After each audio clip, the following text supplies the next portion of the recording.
him about? You moron! Get to work! Great Master, airplane shooting towards the sky, spat out the green foxtail hanging from his lips with a pah. Internally, he waved 1,000 middle fingers and yelled 1,000 words beginning with F at this fiendish Anding Peak marshal brother. But when he turned around, he wore a flowery smile. He plastered on the expression and flounced up to him, calling, "I'm coming." "All you do is slack off," ex-marshal brother spat. The older-than-average outer disciple, Shang Qinghua, who currently occupied a 17-year-old body, looked around in all directions as he trailed behind the main team, who were unloading goods from the ship onto the docks. Indeed, Great Master Airplane could now be referred to as Shang Qinghua. That wretched reprobate from the stallion novel he had written with his own 2 hands, that treacherous spy who toiled assiduously for Beijing all his life, only to be thrown aside by his cold-hearted and unfeeling boss as soon as he lived out his use. That cannon fodder, that logistics guy, that Shang Qinghua. Although at this time he was still an outer disciple who could be pushed around by everyone on Anding Peak. He wasn't yet head disciple, and he hadn't changed his name to join the Ching generation. Anding Peak was, in itself, a very stifling sort of peak. The Peak Lord was like the director of a housekeeping services department, stifling. Even when leading disciples, he was like an unpaid hourly worker, also stifling. The outer disciples didn't even bear mentioning. They were at the very lowest end of the food chain, the most stifling of the stifling. Everyone had huge reserves of pent-up anger. Those with more seniority bullied those with less.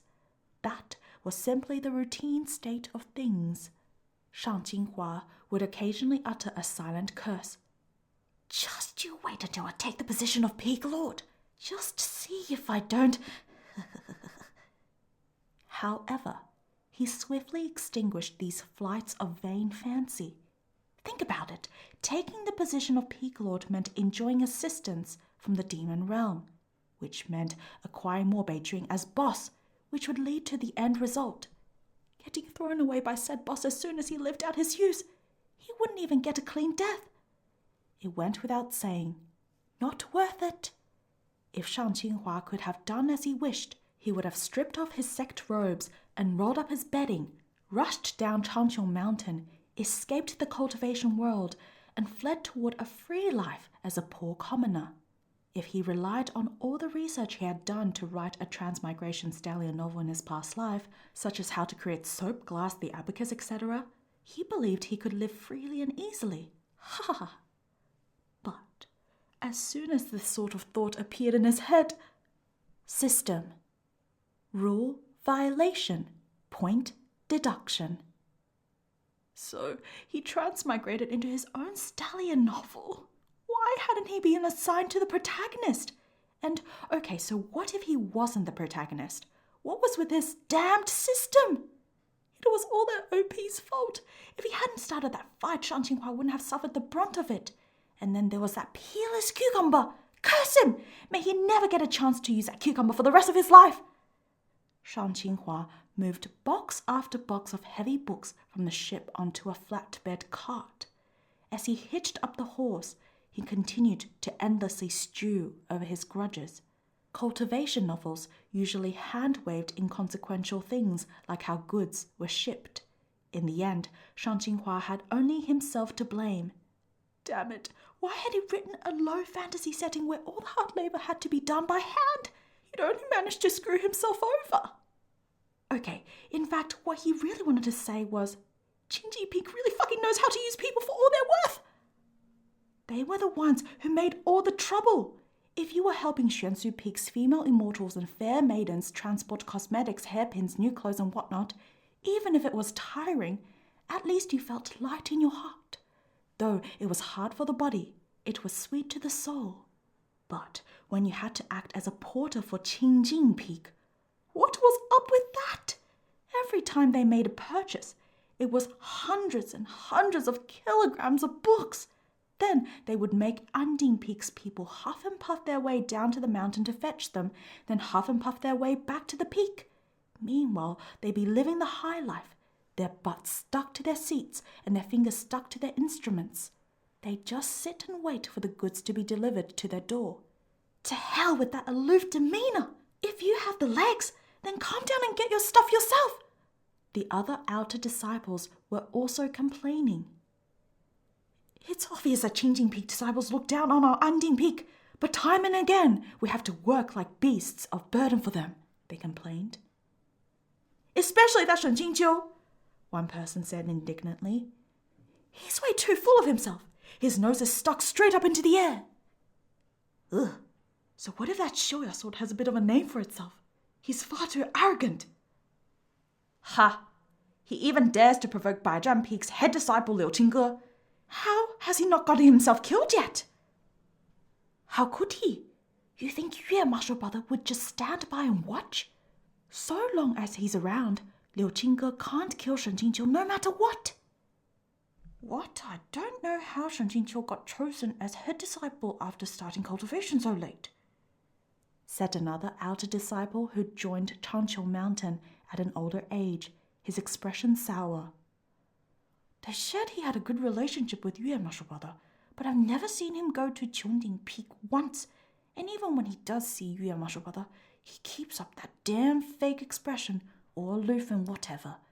But if he said they weren't friendly, that wouldn't seem right either. Shang Qinghua kept his silence, choking down his words. Aye, how long to gossip? How I yearned to take up the backstory I outlined but ended up killing in the cradle to toss it in your face. No one's got a clearer sense of those old affairs of years long past than this great master, your omnipotent creator. Shrouded in resentment, the whole party muttered their grievances like a broken record, getting angrier and angrier, their envy and hatred mixing together. But who could say who they were trying to argue with? Shang Qinghua drove the cart, shoulders hunched. Whenever someone addressed him, he brushed them aside with a laugh, being very careful not to add anything. Sure, they were enthusiastically proclaiming their sufferings now, but you never knew when, someday in the future, they'd covertly go and tattle on the very people who'd complained today.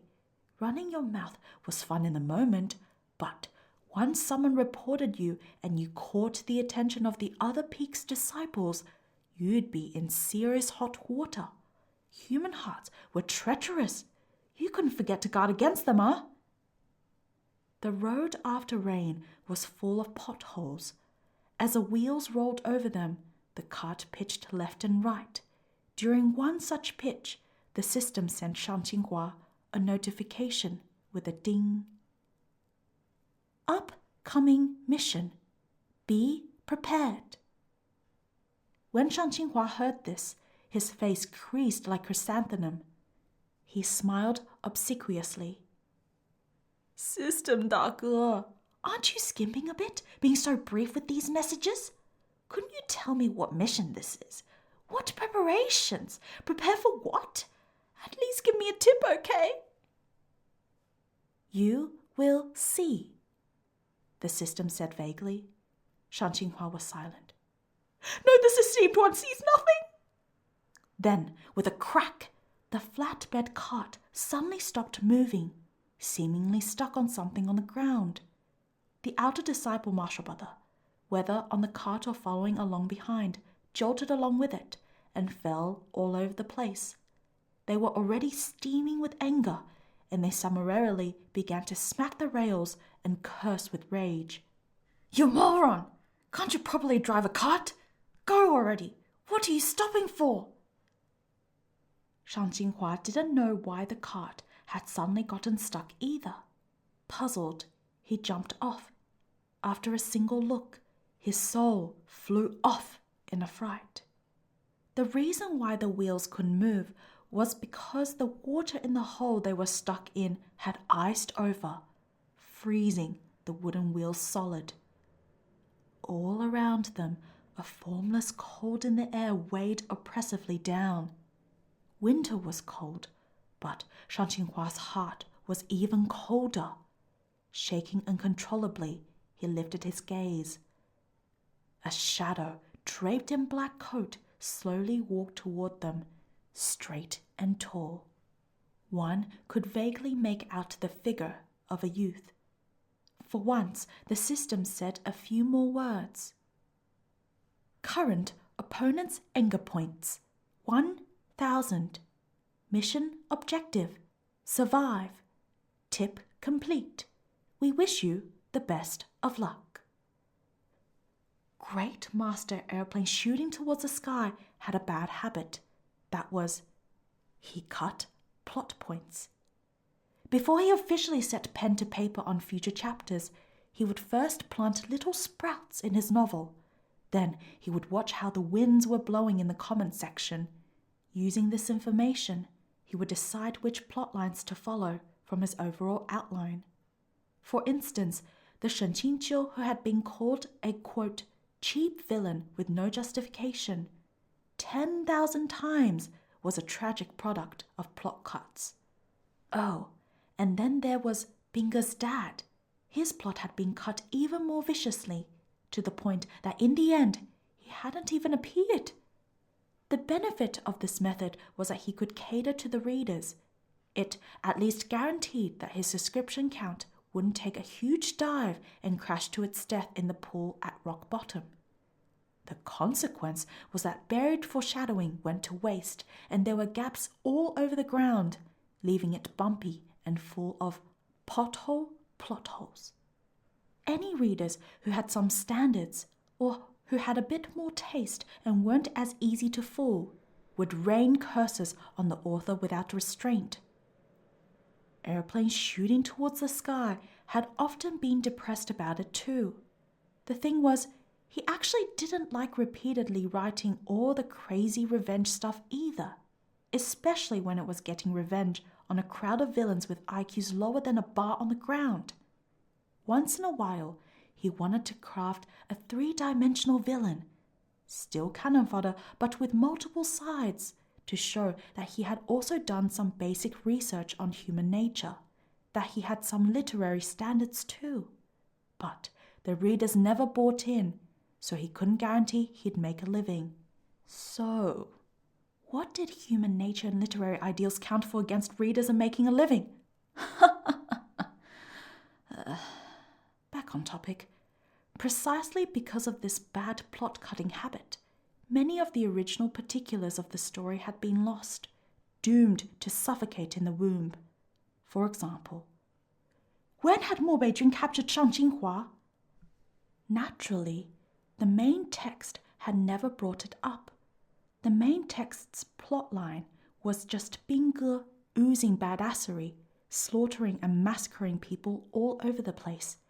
Who gave a fuck how that one cannon fodder became a spy? However, this world automatically filled in the parts that had been cut.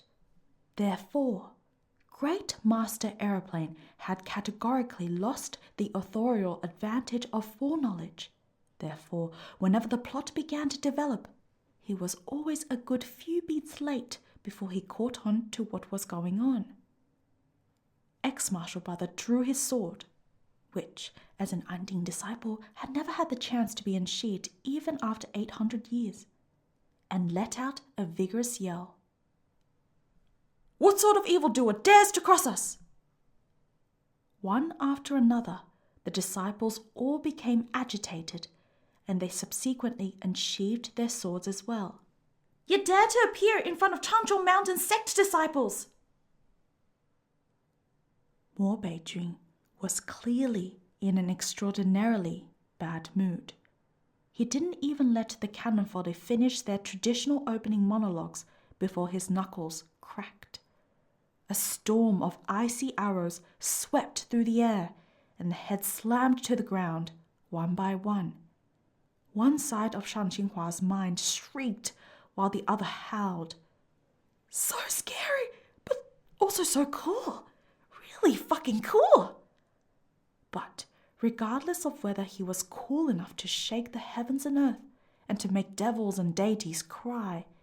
If that guy was destined to kill Shan Qinghua in the future, he was absolutely not friend material. Suddenly, ex-Marshal Brother shoved his shoulder. "Get down here!"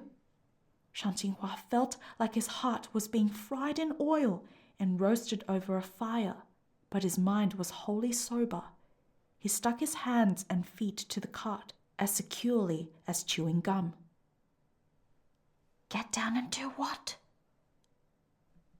Defeat the demon and defend the righteous way! Execute the will of the heavens!" "Why don't you go first?" thought Shan Qinghua. "After you, Marshal Brother," he said. Ex-Marshal Brother flew into a rage. "I told you to go, so go! What's with your nonsense?" More hands and feet joined ex-Marshal Brother in kicking and prying Shan Qinghua off. Obviously, he understood what was going on. These outer disciples just wanted him to stall Mo-Bei-Jing to give them time to escape. His mind was as clear as a mirror, and his current stance couldn't have been any more fixed. Shan Qinghua clung firmly to his base of operations and refused to be moved. "Marshal Brother, I don't wanna," he sobbed. "Our comrades will remember how you made me go be cannon fodder at a time like this." Ex-Marshal Brother began to ramble incoherently in terror. What cannon fodder? If you can defeat this monster of the demon race, you'll definitely earn great merit. You'll soar like the divine steed fēijī. This is the only way for us outer disciples. The opportunity is right in front of your eyes at this very moment." Shan Qinghua couldn't hold on to the cart much longer. He whimpered like his organs were being ripped apart. "I'm going then. I'm really going."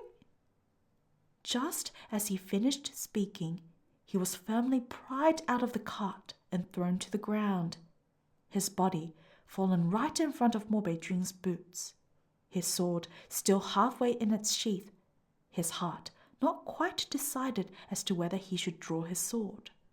Mo-Bei-Jing sneered, an ice-cold glint of blue flashing through his eyes.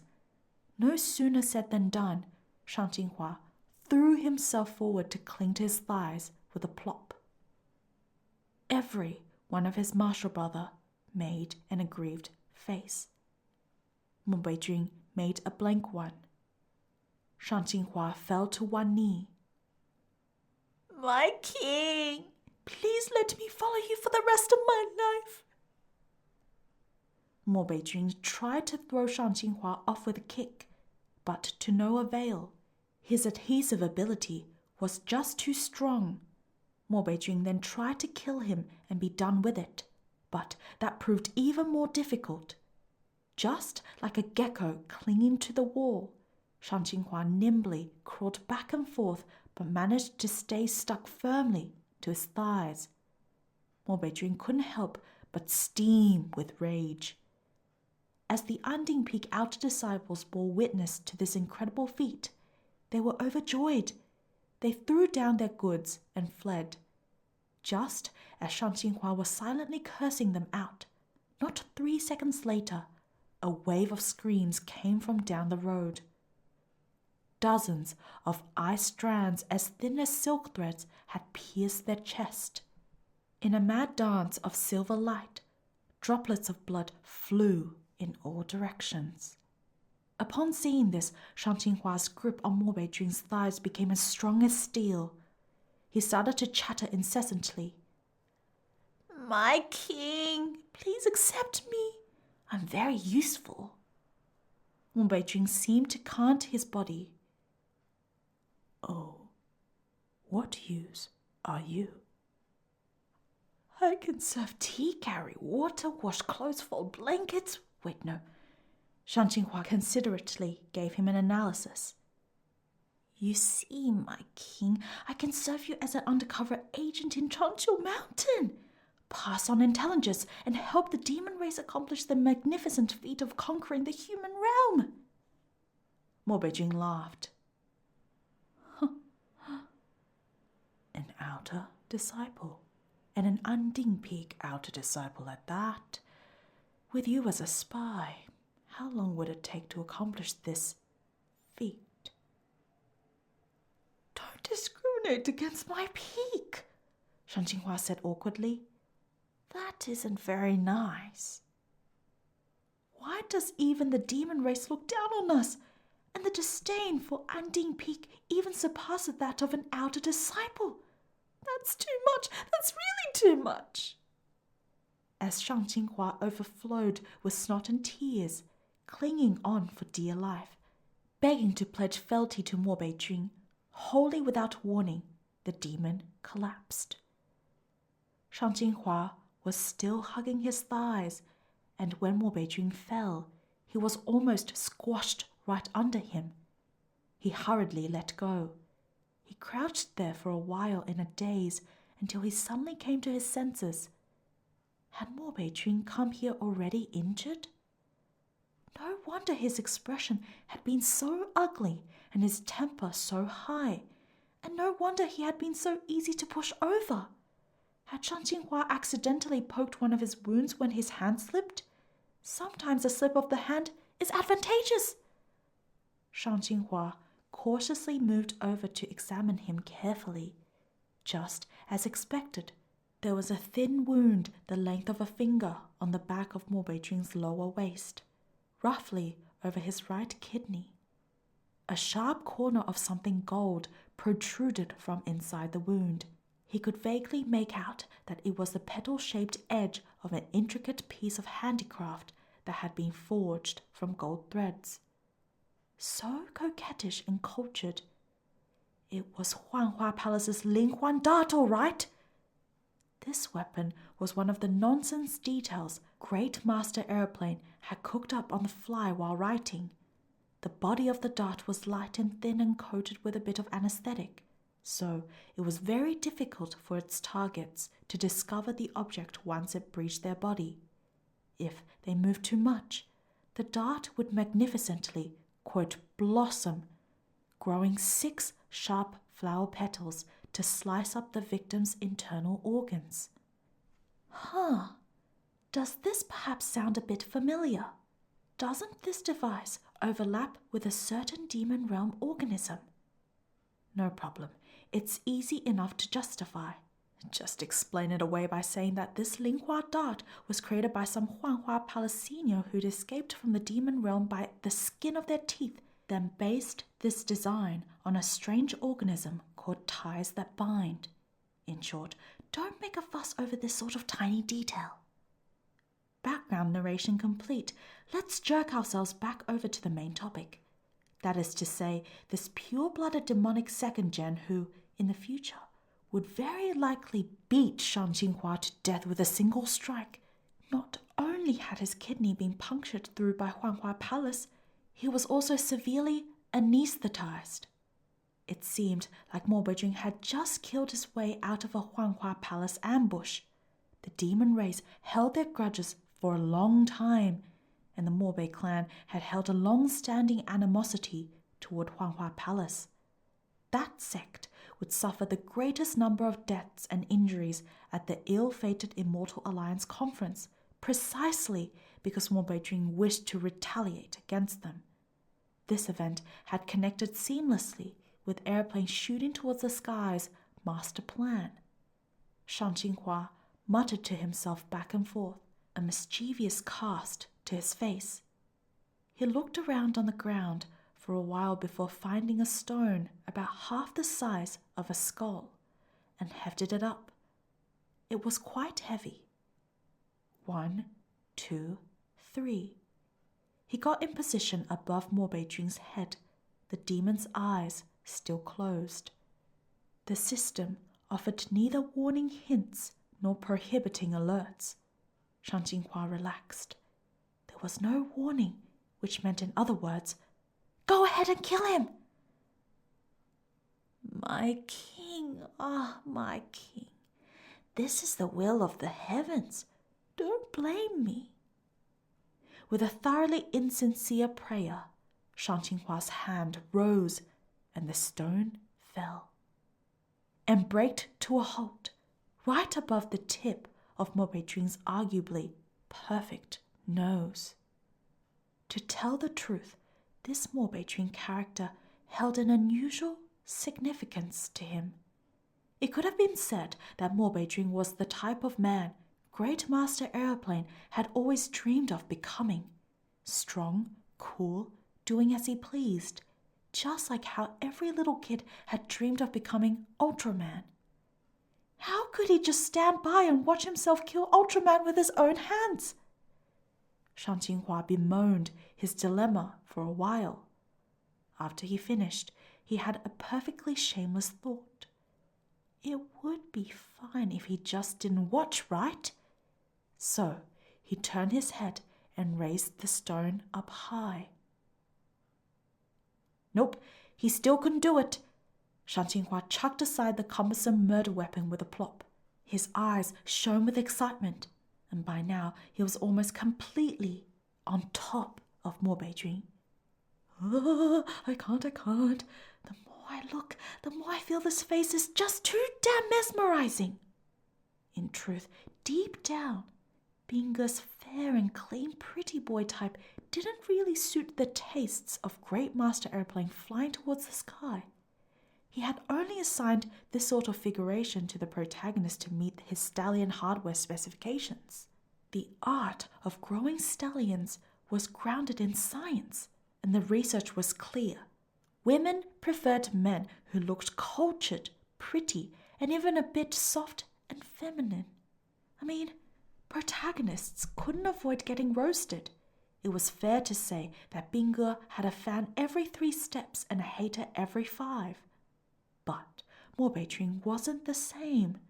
Supporting characters inevitably attracted a lot of love, and Mo Beijing had practically never been hated on.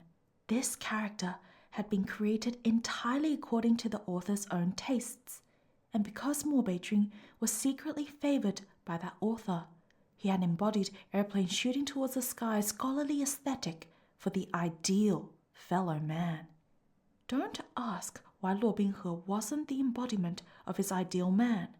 Luo Binghe's use had primarily been to fulfill his desire to be a badass and get revenge, as well as his desire for wonton. This section has been censored. Even this young Mo Beijing, who hadn't yet grown into himself, was unconditionally in line with the 16 words that described the author's true aesthetic. Quote, eyes deep as night, nose straight and high, full of heroic spirit, icily arrogant beyond compare, end quote. This was the beautiful man of his dreams. The stony murder weapon rose and lowered and rose. For the first time in his transmigrated life, Shan Qinghua was faced with a difficult life choice. Finally, he decided. Time to get a room.